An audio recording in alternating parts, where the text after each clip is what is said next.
This is the Weather Gazer Philippines, your trusted weather channel.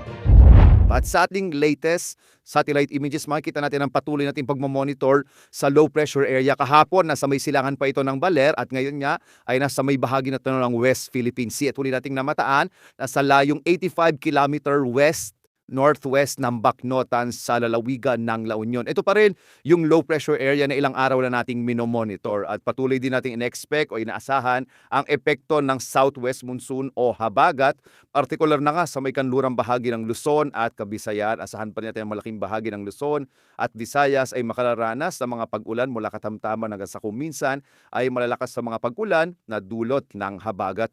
Ang bahagi naman ng Mindanao ay makararanas ng mga isolated o pulupulong mga pag-ulan, pagkidlat, pagkulog. Gayun din, mas malitim chance ng mga pag-ulan sa may bahagi ng Cagayan Valley Region. Dito naman sa ating minomonitor na low pressure area, base sa mga pinakahuling datos natin, posible pa rin ito maging bagyo, posible bukas o sa mga susunod na araw. At ang nakikita nating senaryo, ito ay kikilos pa kanluran, papalayo sa kalupaan ng ating bansa at posibleng lumabas din ito ng Philippine Area of Responsibility sa mga susunod na araw. So patuloy po tayo magmo-monitor dito sa pag-asa sa potential nga na maging bagyo na low pressure area na sa West Philippine Sea.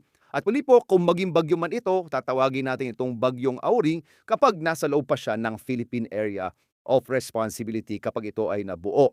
At patuloy rin pagmumonitor natin sa magiging epekto nito sa habagat na maaaring magdala ng patuloy na mga pag-ulan sa malaking bahagi ng kanlurang bahagi ng Luzon at ng Visayas. Maliban dito sa low pressure area na ating minomonitor, makikita natin, wala tayo iba pang minomonitor na sama ng panahon sa loob at labas ng Philippine Area of Responsibility sa kasalukuyan. So lagi po tayo mag-update, particular mga dito sa low pressure area na ating minomonitor na sa West Philippine Sea na sa ngayon.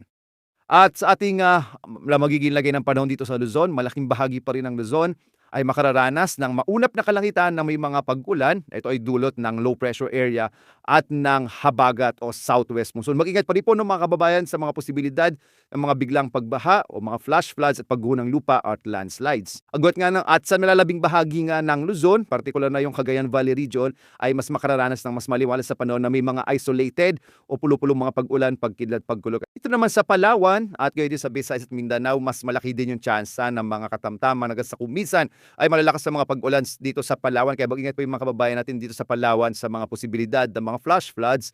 Dulot nga yan ng habagat or southwest monsoon. At malaking bahagi din ng Kabisayaan, lalong-lalo na itong Western Visayas ay makararanas din ng mga kalat-kalat na mga pag-ulan na dulot ng habagat.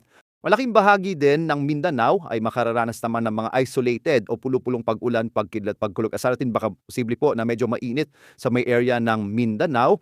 Posible pa rin yung mga isolated or mga localized thunderstorms at ang ating mga Regional Services Division sa iba't ibang rehiyon ay maglalabas din ng mga thunderstorm advisories, mga rainfall information kapag may mga namatanda yung mga kaulapan.